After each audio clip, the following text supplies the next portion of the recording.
মানে গাইজ কি হ'ব, এইকেইদিন বিলাক ৰ'দ, পূৰা ৰ'দবা নোৱাৰা ৰ'দ, মানুহ ওলবা নোৱাৰি ক'তো, দোকান যাবা নোৱাৰি ৰ'দত ধৰি, গৰম ঘাম বৈ থাকে গাইজ।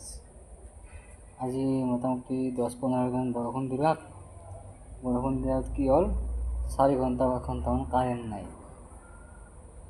এয়ে গাইজ জীৱন।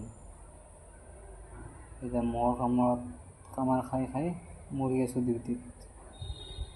কি ক'ব গাইজ, এয়ে জীৱন দে, উপায়তো নাই, কাম কৰি খাব লাগিব জীৱনটো, এনেকৈ চলাই নিব লাগিব। চাওকচোন আন্ধাৰ চাৰিওফালে, আন্ধাৰত বহি আছোঁ ডিউটি কৰি, ইফালে মহ দেখছি না জীৱন, এই মহৰ কামোৰত শুই আছোঁ তেজ। জীৱনটোত ক'তো শান্তিয়ে নাই গাইজ। কি হ'ব মানে, ইফালে হ'লে ইফালে নহয়, ইফালে হ'লে ইফালে নহয়, শান্তি নাই দিয়া গাইজ ক'তো।